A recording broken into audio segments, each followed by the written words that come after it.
Kumakain ako guys ng langka. Siyempre, as you can see, sa cup noodles natin yan nilagay. Dito natin yan nilalagay sa cup noodles kasi sabi nila, pag nilagay sa cup noodles, effective. Titingnan natin, susundin natin kung effective ba talaga sa cup noodles.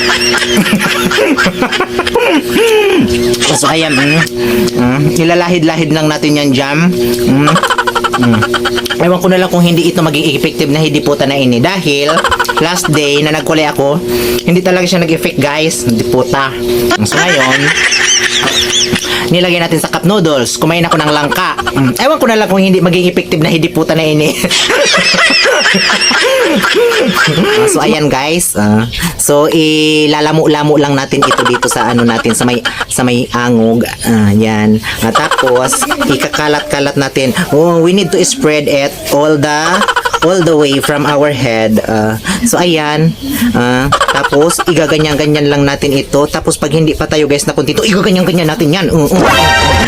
Yan. Para mas lalo natin yan ma-absorb ng ulo natin. So mamaya susuklayin ko ito para para makalat siya masyado. Ito kasi na toothbrush na ito, hindi ito nasasagad pati sa ilalim. Siyempre kailangan natin yan isagad kasi alam nyo naman, pag sinagad, di ba masarap? Tapos ito, dyan, lalagyan natin yan dyan. Pero ingatan lang natin yung guhit kasi ano yan tinamaan niya ng yero, masakit, mahapdi.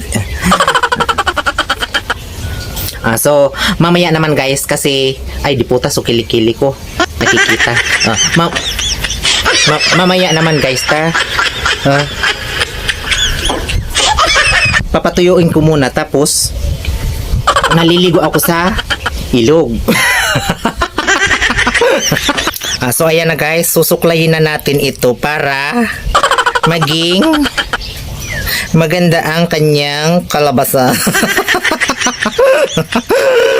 So ayan nakikita ninyo yan.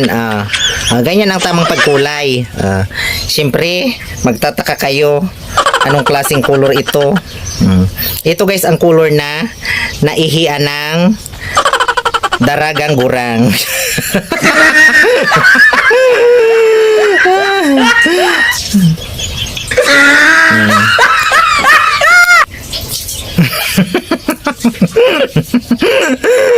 So ayan di ba? Di pungal nina niya may nagsarami-sami na hayop. Sus Mariosep. Sana tumalab ang pangkulay na ito dahil nung nagkulay ako last day hindi siya tumalab na animal.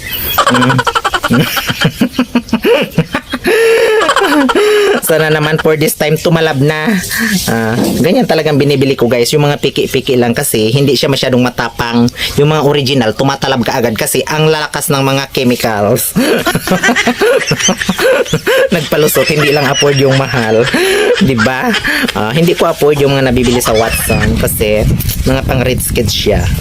Ito kailangan ko itong pagtiyagaan kasi wala naman akong pakialam kung makalbo ang ulo na yan. Kahit mga piki ang mga animal na yan, wala akong pakialam.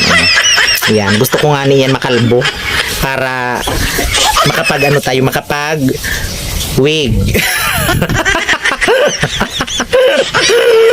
So ayan guys, susuklay-suklayin ko lang yan. Hindi po tanina niya. Oh my god.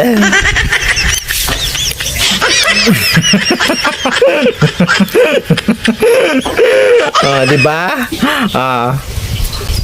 Anong sa inyo?